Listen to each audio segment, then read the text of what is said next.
क्या परमाणु वार्ता के बीच अमेरिका ईरान पर हमला करने जा रहा है? बड़ा सवाल है। नमस्कार, न्यूज 18 का डिजिटल प्लेटफॉर्म आप देख रहे हैं और मैं हूं रितु सिंह। अमेरिका और ईरान ने ओमान में फिर से बातचीत शुरू कर दी है। ये बातचीत पिछले साल जून में हुए इजरायल ईरान युद्ध के बाद पहली बार हो रही है। ईरान चाहता है कि अमेरिका उसके ऊपर लगे आर्थिक प्रतिबंध हटाए।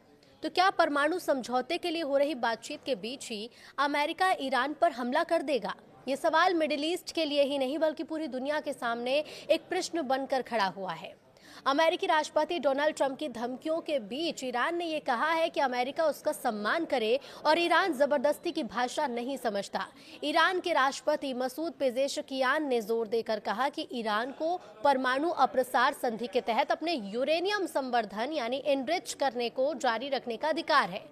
ये बयान उस समय दिए जा रहे हैं जब दोनों देश ओमान में अगले सप्ताह परमाणु वार्ता के एक और दौर के लिए साथ बैठने वाले हैं।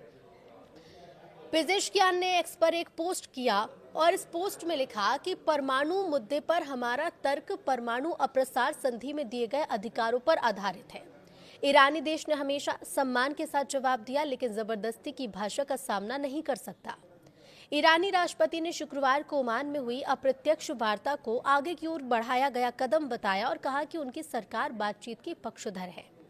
अब ये बयान ऐसे समय में आया जब खाड़ी क्षेत्र में अमेरिका अपनी सेना को तेजी से बढ़ा रहा है। अमेरिका के पूर्व राष्ट्रपति डोनाल्ड ट्रंप के नेतृत्व में अमेरिकी सरकार ईरान के परमाणु कार्यक्रम और जनवरी में हुए प्रदर्शन पर हिंसक कार्रवाई को लेकर दबाव बढ़ा रही है।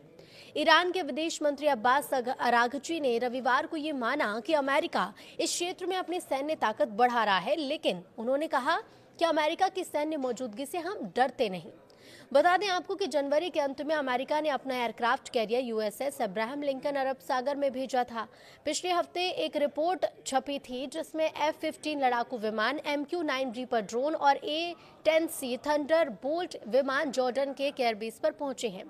अमेरिका की सैन्य बढ़त के बावजूद ईरान ने यह साफ कह दिया है कि वो यूरेनियम संवर्धन कभी भी नहीं छोड़ेगा। ईरान का ये कहना है कि वो अमेरिका की युद्ध धमकियों से नहीं डरेगा।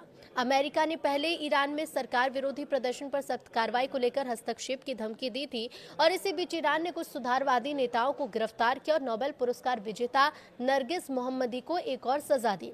अराघची ने तेहरान में कहा कि ईरान को अमेरिका पर ज्यादा भरोसा नहीं और उसे शक है कि अमेरिका बातचीत को गंभीरता से ले रहा है।